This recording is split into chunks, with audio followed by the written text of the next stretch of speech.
Assalamualaikum warahmatullahi wabarakatuh. Perkenalkan, nama saya Siti Hoiriah, nomor absen 30 dari kelas 11 MIPA 2. Di sini saya akan menjelaskan tentang harmonisasi hak dan kewajiban asasi manusia dalam perspektif Pancasila. Yang pertama yaitu makna hak asasi manusia. Menurut Undang-Undang Republik Indonesia Nomor 39 Tahun 1999, hak asasi manusia adalah seperangkat hak yang melekat pada hakikat dan keberadaan manusia sebagai makhluk Tuhan Yang Maha Esa dan merupakan anugerahnya yang wajib dihormati, dijunjung tinggi, dan dilindungi oleh negara, hukum, pemerintah, dan setiap orang demi kehormatan serta perlindungan harkat dan martabat manusia. Menurut Jan Matterson, mengartikan bahwa hak asasi manusia sebagai hak-hak yang melekat dalam diri manusia dan tanpa hak itu manusia tidak dapat hidup sebagai manusia.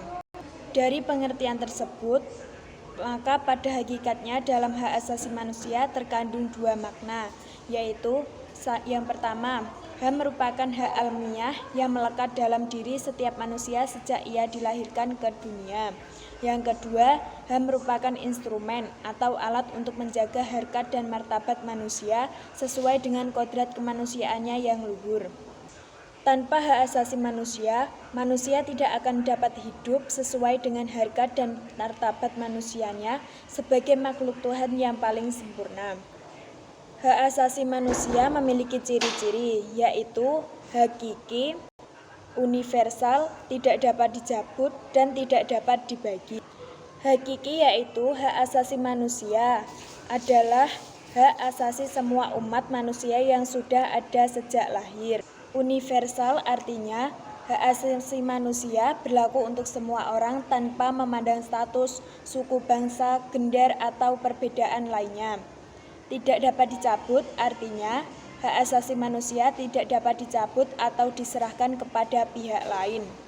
Tidak dapat dibagi artinya semua orang berhak mendapatkan semua hak, apakah hak sipil dan politik atau hak ekonomi, sosial, dan budaya. Hak asasi manusia merupakan yang dimiliki oleh semua manusia yang tidak dapat dilanggar dan dipisahkan.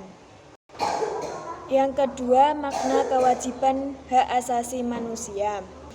Kewajiban secara sederhana dapat diartikan sebagai segala sesuatu yang harus dilaksanakan dengan penuh tanggung jawab. Kewajiban asasi dapat diartikan sebagai kewajiban dasar setiap manusia.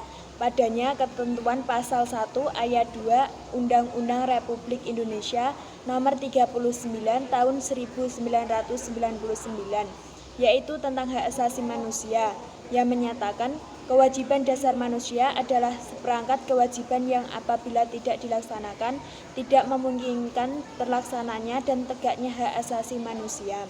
Substansi hak dan kewajiban asasi manusia dalam Pancasila. Salah satu karakteristik hak dan kewajiban asasi manusia adalah bersifat universal. Artinya, hak dan kewajiban asasi merupakan sesuatu yang dimiliki dan wajib dilakukan oleh setiap manusia di dunia tanpa membeda-bedakan suku, bangsa, agama, ras, maupun golongan.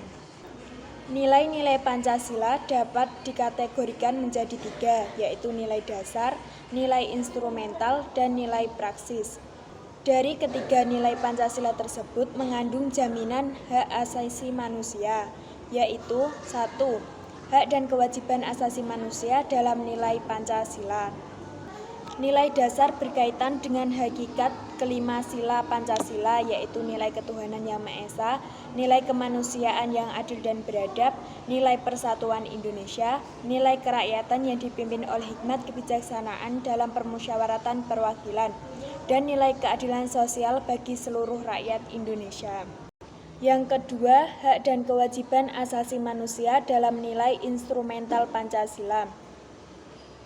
Nilai instrumental sifatnya lebih khusus dibandingkan dengan nilai dasar. Dengan kata lain, nilai instrumental merupakan pedoman pelaksanaan kelima sila Pancasila. Peraturan perundang-undangan yang menjamin hak asasi manusia, yaitu 1. Undang-Undang Dasar Republik Indonesia tahun 1945, terutama pasal 28A sampai 28C. Yang kedua, ketetapan MPR nomor 17/MPR/1998 tentang hak asasi manusia. Di dalam TAP MPR tersebut terdapat piagam hak asasi manusia Indonesia. Yang ketiga, ketentuan dalam undang-undang organik. Yang keempat, ketentuan dalam peraturan pemerintahan penggantian Undang-Undang Nomor 1 Tahun 1999 tentang Pengadilan Hak Asasi Manusia. Yang kelima, ketentuan dalam peraturan pemerintah. Yang keenam, ketentuan dalam keputusan Presiden. Itu semua tadi merupakan peraturan perundang-undangan yang menjamin hak asasi manusia. Ketiga, hak dan kewajiban asasi manusia dalam nilai praksis sila-sila Pancasila. Nilai praksis merupakan realisasi nilai-nilai instrumental suatu pengalaman dalam kehidupan sehari-hari. Contoh sikap positif dalam kehidupan sehari-hari. Contoh sila Pancasila yang pertama, ketuhanan yang Maha Esa. Misalnya saling menghormati dan bekerja sama, saling menghormati kebebasan beribadah sesuai agama dan kepercayaan masing-masing, tidak melaksanakan suatu agama dan kepercayaan kepada orang lain.